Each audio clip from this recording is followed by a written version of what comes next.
Magtatanong pa sana ako kung bakit niya nasabi ang ganon. Pero nakita kong may kinuha siya sa may tindahan. Binigyan niya ako ng isang plastic na asin at kalamansi.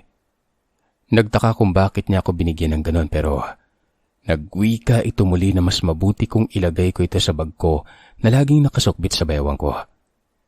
Pangontra daw yun sa aswang kung sakaling mapunta kami sa baryo na yon. Ayon kay Lolo Jose, delikado ang kanilang lugar. May bali-balita sa kanila na may nangunguha ng tao para ialay sa kanilang piyesta at gawing handa.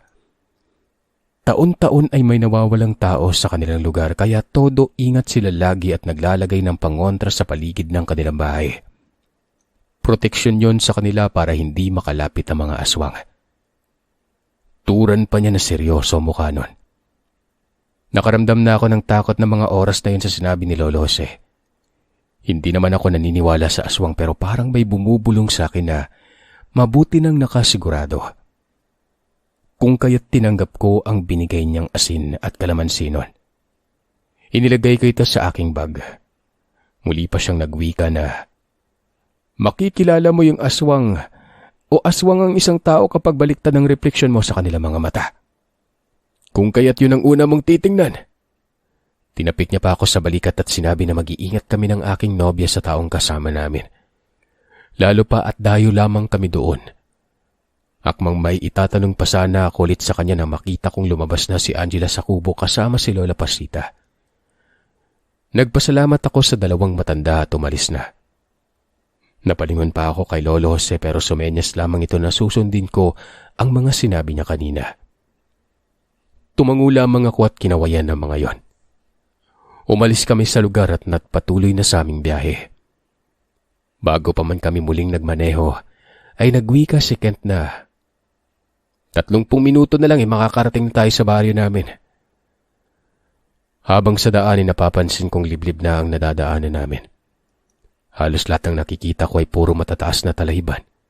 At ang mga puno ay sobrang malalaki, ang katawan na animoy ilang daang taon na itong nabubuhay. Matarik ang daan kung hindi ka sanay magmaneho. At isang pagkakamali lamang ng kabig ng manibela ay siguradong bangin na ang kakahantungan namin. Kaya todo ingat ako sa pagmamaneho. Pati si Angela ay kabado na rin. Hindi niya inaakalang malayo pala sa kabiasnan ng lugar nila Kent. Pero dahil naroroon na kami ay wala na kaming magawa pa. 4 na araw lang naman ang napagkasunduan namin na manatili doon at babalik din kagad ang bayan para mamasyal sa iba pang lugar sa Surigao. Maya-maya ay may nadaanan na kaming kabayan. May mga banderitas na nakasabit sa mga punong nadadaanan namin. Pagtingin ko sa mga kabayan ay puro gawain sa pawid at kawayan. Ang iilan sa mga tao doon ay nakatingin sa aming sasakyan. Nakita ko pa silang nakayukod sa tuwing dadaan ng kotse ni Kent. Sa isip-isip ko nun, ganun ba kasikat si Kent sa baryo nila? Kung sabagay doktor siya, marahil ay nare-respeto siya ng kanilang kababaryo. Natigilan ako sa kakaisip ng tumigil ang kotse ni Kent sa isang napakataas na bakod. Bumusina ito at maya-maya ay may isang babae na nakauniporme ang nabukas ng pintuan ng mataas na bakod na yon. Pumasok si Kent at sumunod din naman ako sa kanya. Napapailing na lamang ako nang huminto ang sasakyan. Sa isip-isip ko, mahilig talagang pamilya ni Kent sa gubat. Pagkakita ko naman sa loob ng bakuran ay napahanga ako sa nakita nun. Malawak ang bakuran ng bahay nila Kent. Maganda. Mas malaki pa itong bahay nila kesa doon sa Masbate. May 3 palapag ang bahay nilang ito kaya napakalawak. Marahil ay mas lalong yumaman ng mga ito. Lumapit sa amin si Kent na tagwika na naganda na ng hapunan ng kanyang mga magulang. Medyo papalubog ng araw nang nakarating kami sa kanila. Pagsilip ko sa suot ko na relo ay mag-aalas 6 na nga ng gabi. Nagpatiunan na si Kent papasok ng bahay at sumunod naman kami ni Angela. Pagpasok ko sa loob ay biglang nakaramdam ako ng hindi maipaliwanag na kaba. Bigla na lang naninindig ang aking mga balahibo. Hindi ko alam kung bakit ganun ang aking pakiramdam ng mga oras na yon. Tiningnan ko pa ang nobya kong nakaramdam ito pero normal lang naman ang anyo niya at wala lamang akong nababanaag na kakaibang reaksyon mula sa kanya. Natigilan lamang ako sa kakaisip na makita ang mga magulang ni Kent na sina Mang Edward at Aling Mercedes na nakangiti habang sinasalubong kami. Kasama naman nila ang kapatid ni Kent na si Alicia, na kaidara ni Angela. Pero hindi ito masyadong sumasama sa amin noon na maglaro. Tahimik lamang itong si Alicia at gusto lang laging mapag-isa. Mas gusto niya magkulong sa silid niya at doon na lamang maglarong mag-isa noon. Hindi ito katulad ni Kent na madaldal at palakaibigan. Nakita kong seryoso lang itong nakatingin sa amin at walang kangiti-ngiti na parabang nababanaag ko sa kanyang mukha na naiinis ito sa amin ni Angela. Napapabaling lamang ang aking paningin na magsalita ang ama ni Kent noon.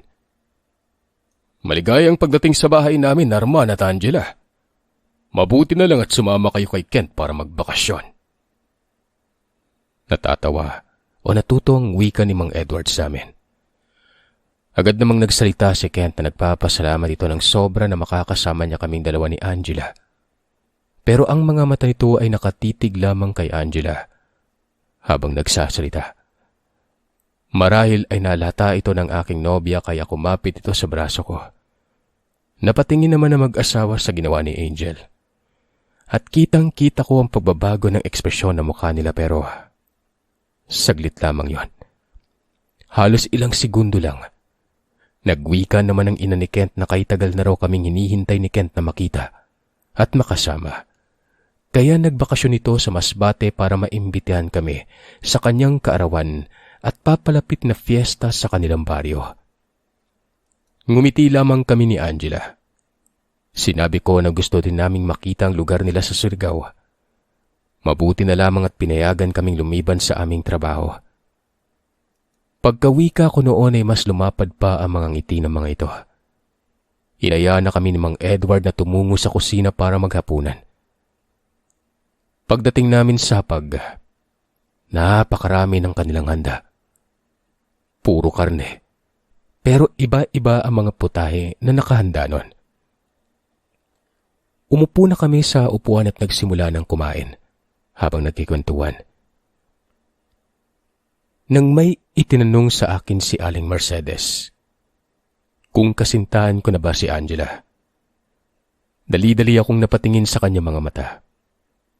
Nagulat ako nang makitang baliktad ang refleksyon ko sa mga mata niya.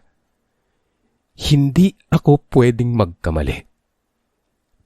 Ibinaba ko na lamang ang aking paningin at sinagot ang kanyang tanong. Oo, tita. Kami na po ni Angela. Mahigit 4 na taon na kami. Magpapakasal na nga kami sa susunod na taon. Sana makadalo kayo. Sagot ko sa ina ni Ket, habang naisip ang paalala ni Lolo Jose sa akin kanina. Tiningnan ko si Kent at Mang Edward sa mga mata. Ganun din. Baliktad din ako sa paningin nila. Ibig sabihin ay aswang ang mga ito. Ipinilig ko ang ulo ko at pilit na pinakalma ang aking sarili. Nang sa ganoon ay makapag-isip ako ng maayos. Kumuha ako ng nilagang sabaw at hinigop yon. Pero wala itong kalasa-lasa. Kahit asin o patis ay wala talagang inilagay. Parang uminom lamang ako ng normal na tubig. Pero hindi ako nagpapalata sa mga kaharap ko na hindi ko gusto ang kanilang pagkain nun. Kumuha naman ako ng afritada. Hindi ko alam kung karne ba yon ng kalabaw o karne ng baka. Nginuya ko ang karne. Napakalambot na para bang espesyal na uri ng karne yon. Pero walang lasa. Pinilit ko na lamang kainin ito para hindi nila mahalata na hindi ko gusto ang inihanda nilang pagkain. Maya-maya ay nakaramdam ako ng pananakit ng puson. Parang puputok ng pantog ko. Iing-ihina ako ng mga oras na yon. Itinuro sa akin ni Kent ang palikuran. Malapit ito sa kusina at hindi kita ang pagkainan. Nasa pinakasulok yun ng bahay. Agad akong tumayo at nagpaalam kay Angela. Dali-dali akong pumasok sa loob ng palikuran at umihinon. Dahil sa pagmamadali ko ay nakalimutan kong ilak ang pinto kaya nagulat na lamang ako nang biglang bumukas yon at bumulaga sa akin ang mukha ni Alicia. Nagulat pa ako dahil sa bigla niyang pagpasok. Mabuti na lang at tapos na akong umihi at kasalukuyang naguhugas ng aking kamay. Dali-dali niyang nilak ang pintuan at sumenyas sa akin at tumahimik nun. Sa mahina niyang boses ay nagtanong ito kung bakit sumama kami sa kanyang kuya. Sinabi ko sa kanyang dahilan kung bakit pero sumeryoso yung mukha niya. Kahit hindi kami malapit sa isa't isa nun, ayaw niya umanong may mapapahamak sa aming dalawa ni Angela. Diretsahan niyang sinabing aswang ang kuya at mga magulang niya. Kailangan umano naming umalis ni Angela habang hindi pa huli ang lahat at hindi pa dumarating ang kaarawan ng kanyang kuya. Kaya lamang pumunta ang kuya niya sa Masbate para kay Angela. Napili niya ang dalaga para maging asawa at gawin itong kalahi nila. Ang kuya niya ngayon ang pinuno ng mga aswang at halos lahat sa baryo ay kalahi nila. Sinabi pa niyang ako ang iaalay ng kuya niya sa sinasamba nilang Panginoon. Naniniwala ang mga kalahi niya na ang pag-aalay ng puso ng tao sa kanilang Panginoon ay siyang magbibigay sa kanilang baryo ng masaganang buhay. Higit sa lahat ay nagbibigay ng panghabang buhay na kapangyarihan at lakas. Kaya habang maaga pa, ay kailangan na umano naming tumakas nun. Inamin din ni Alicia na aswang din siya.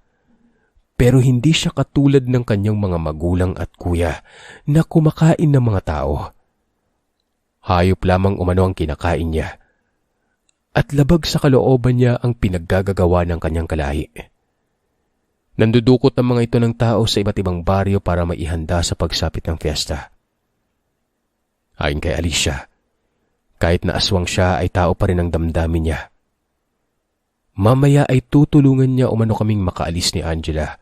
Pag malalim na ang gabi, gagawin umano namin ang pagtakas sa kadahilan ng pag alam na nilang may alay sila sa fiesta, ay hindi na lumalabas ang mga kalahi nila. Magpanggap na lamang muna ako na wala pang alam para hindi nila mahalata na tatakas kami sa lugar na yon. Agad naman akong tumango sa sinabi ni Alicia. Pagkawika naman niya yun sa akin ay agad naman itong lumabas sa palikuran. Ako naman ay sinarado na ulit ang pinto. Nagimbal ako sa nalaman ko. Nagkaroon ako ng takot na baka hindi na kami makaligtas ni Angela ron. Hindi ako akalain na gagawin sa amin ni Kent ang ganito. Itinuring kong matalik na kaibigan ito. Napabuga ako ng hangin sa isiping yon. Tama ang hinala ko kay Kent na may gusto ito sa aking kasintahan. At ang babala ni Mang Karding. Napasign of the cross ako at taimtim na nagdasal sa Panginoon na sana'y makaligtas kami sa mga halimaw na nakapalibot sa amin ni Angela. Naduduwal-duwal ako sa isipin na baka karne ng tao ang pinakain sa amin noon. Ibang-iba ang lambot ng karnino, nginuya ko ito. Nilakasan ko na lamang ang loob ko para sa nobya ko. Agad akong nagkilabos na mukha ko. Lumabas na ng banyo. Bumalik sa pagkainan. Nagtataka pa ang mga ito kung bakit sobrang tagal ko sa banyo. Sinabi ko na lamang na biglang sumakit ang tiyan ko at nagbawas na lamang ako noon. Wala na rin akong ganang kumain ng mga oras na yon. Tumango naman ang mga ito at tinuluyang kanilang pagkain. Si Angela tapos nang kumain noon. Mabuti na lang at konti ang kinain niya. Paminsan-minsan ay napapatingin ako kay Alicia. Pero seryoso lamang ang mukha nito at kita ko sa mga mata niya ang pag-aalala sa amin ni Angela. Alam ko mapapahamak ito pag nalaman ng kanyang mga magulang na itatakas niya kaming dalawa.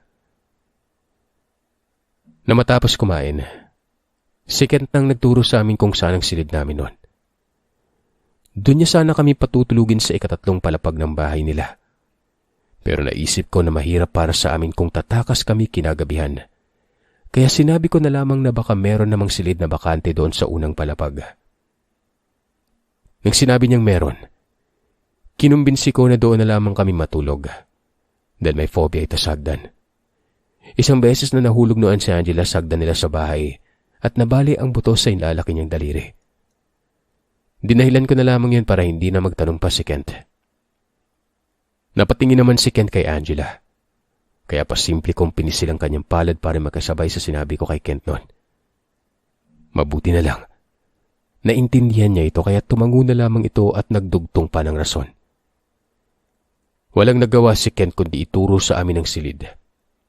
Pagkatapos niya kaming ihatid sa aming silid ay nagpaalam na ito sa amin at agad na umalis doon. Dali-dali ko namang sinarado ang pinto at pinaupo si Angela sa kama. Nagulat pa siya nang tumingin ako ng seryoso sa kanyang mga mata. Ipinagtapat ko sa kanya ang lahat ng sinabi sa akin ni Alicia. Nagimbal ito sa nalaman. Hindi makapaniwala. Sinabi niya rin na bigla na lamang umano ng nindig ang balahibo niya sa buong katawan na makaapak sa bahay nila Kent. Alam din niyang may kakaiba sa mga taong yun dahil biglang kumulo ang langis na dala niya. Ako naman ang nagulat na may dala siyang ganon. Ibinigay umano ito ng kanyang lola bago kami umalis papuntang Surigao. Ayon sa lola niya, kapag kumulo ang langis ay may mga taong hindi maganda ang hangarin sa paligid. At kapag umapaw yon, siguradong may aswang umano. Inapa ko ang kwintas na may palawit na krus. Inilabas ko ito mula sa damit ko at hinayaan ng yon na nakalitaw. Ganon din ang ginawa ko kay Angela. Inilabas ko ang kwintas. Doon pa lamang ako tinanong ni Angela kung saan nanggaling ang kwintas na yon. Sinagot ko na binigay yon ng katiwala nila Ken sa Masbate. Ito marahil ang ibig niyang sabihin nung binalaan niya ako nung una pa lang.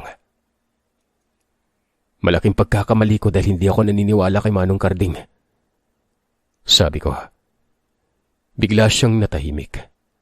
Maya-maya'y sinabi niyang, kaya pala biglang napaso ang ina ni Kent nang akmang hahawakan niya sana ang kamay nito. Dahil siguro sa kwintas na yon. Nakaramdam ng takot ang nobya ko na baka hindi na kami makakaalis sa lugar na yon.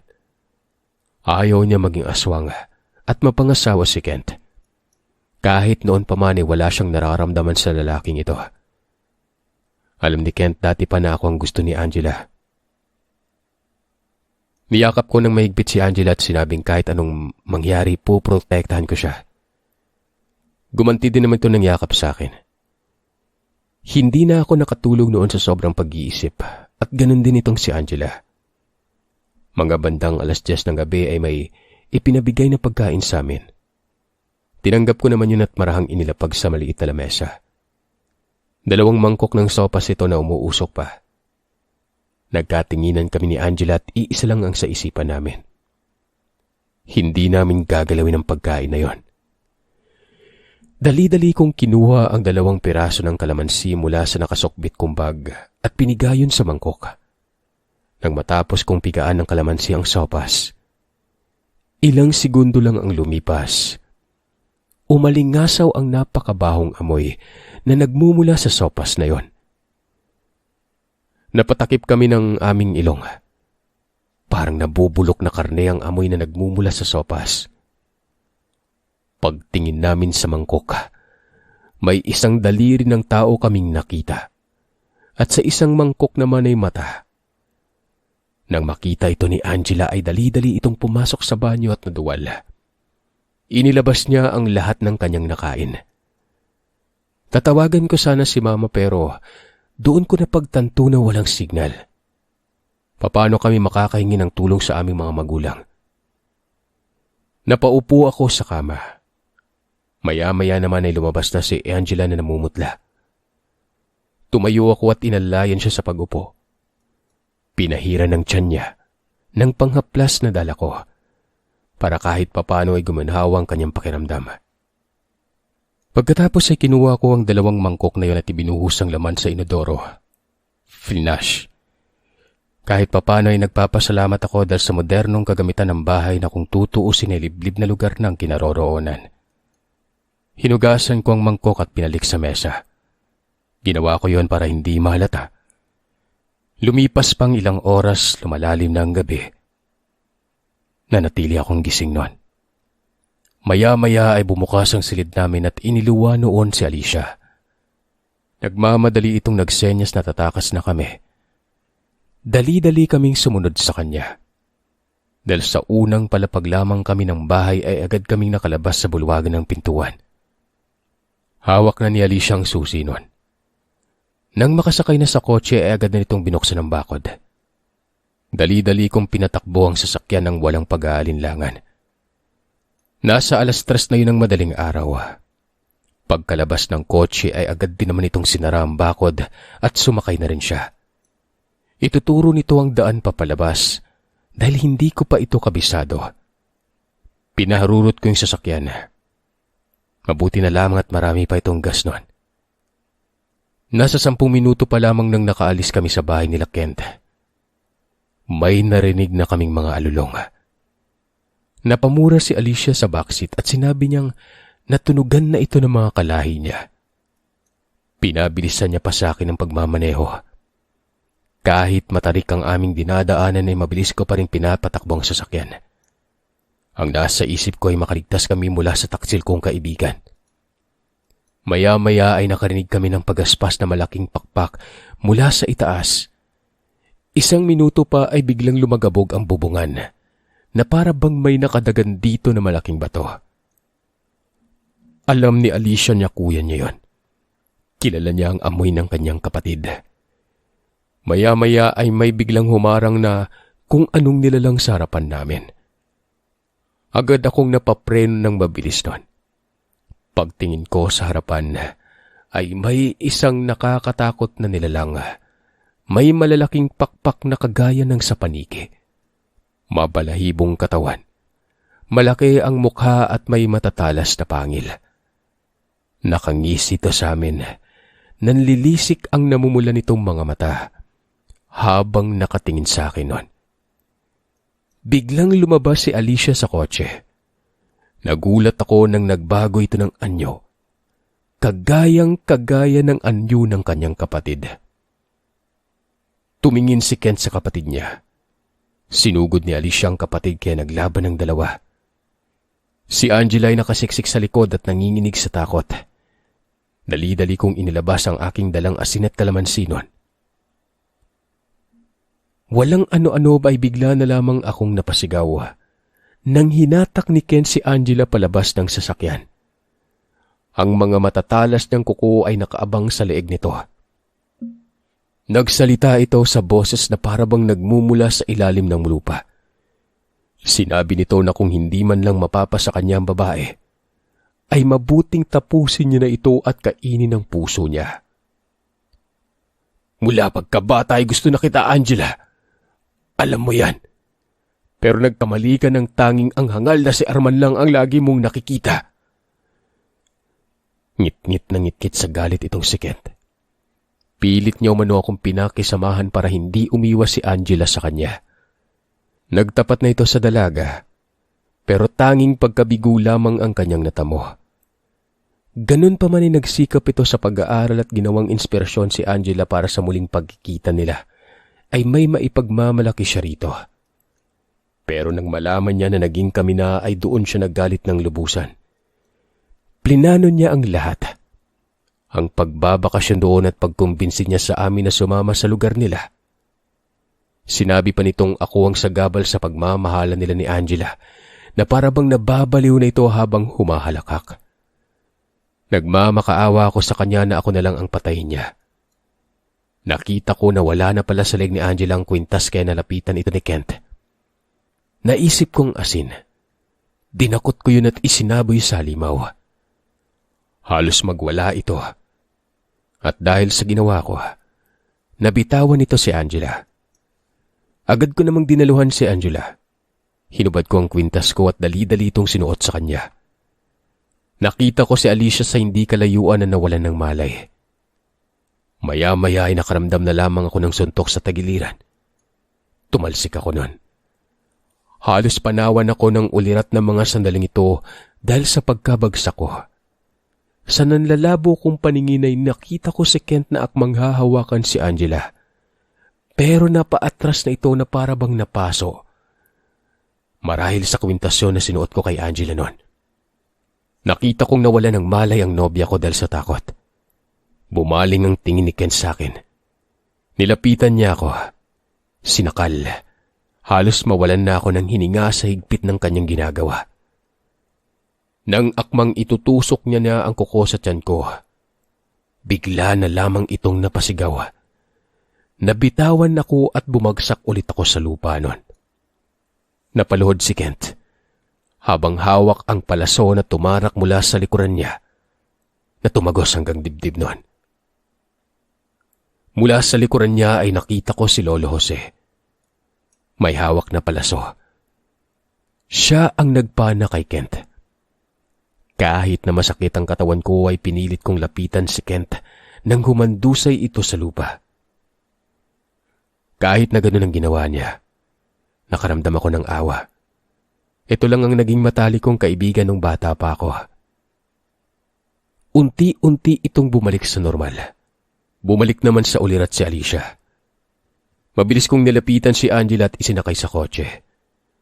Kasunod nito ay ang pagkarinig namin ng iba pang mga nilalang na paparating.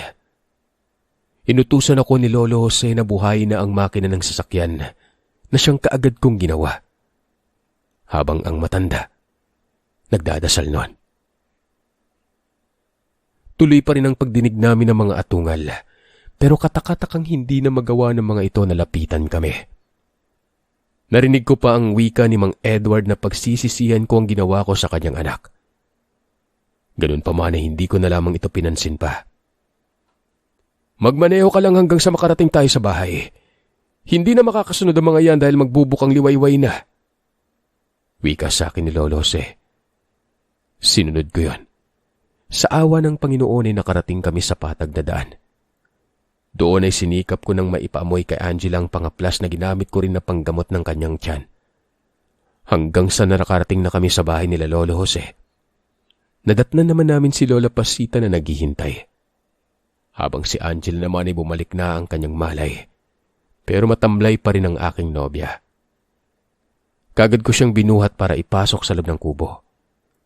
Doon ko lang din naramdaman na humahapdi ang aking tagiliran. May sugat ako sa kaliwang bahagi ng tagiliran ko. Ginamot ito ni Lola Pasita, habang si Angela ay unti-unting bumabalik ang kanyang lakas. Isang oras pang lumipas, nakatulog na ito habang ako naman ay nakikipag-usap pa kay Lolo Jose at Lola Pasita. May narinig akong dumating na mga kalalakihan. Dali-daling binuksan ni Lola Pasita ang pintuan. Nagsipasok ang 5 lalaki sa kubo doon. Dito ko nalaman na mga antingero pala mga kalalakihan na yon. Ayon kay Lolo Jose, alam niyang aswang ang kasama naming lalaki. Si Kent. Matagal na nilang minamanmanan ng lugar na kinaroroonan ng mga ito pero hindi sila nagkakaroon ng pagkakataon. Magaling sila magsagawa ng sabulag. Pero dahil sa inyong pagtakas ay nasira ang sabulag na nakabalot sa lugar nila kaya ngayon sigurado na kami na wala nang matitira sa angkan ng mga yon. Tuon ko lang nalaman na tinugis nilang angkan ni Kent. At malamang sa mga oras na yun ay sunog na ang katawan ni Kent kasama ang kanyang mga magulang. Nakakalungkot man ang nangyari, pero mas kawawa ang mga tao na nabiktima ng mga aswang. Ganun pa man ay nakaramdam ako ng awa kay Alicia. Hindi siya kagaya ng kanyang pamilya pero nadamay ito sa kagagawan ng mga yon. Maliwanag ang paligid bago ako nakaramdam ng antok. Pinagpahinga naman ako ni Lolo Jose. Makalipas ang ilang minuto ay nagising na lamang ako sa mga haplos ni Angela sa pisngi ko. Doon ko lang napagtanto na 11:00 na pala ng umaga. Nagpasya kami na umuwi na lamang ng mismong araw din na yon.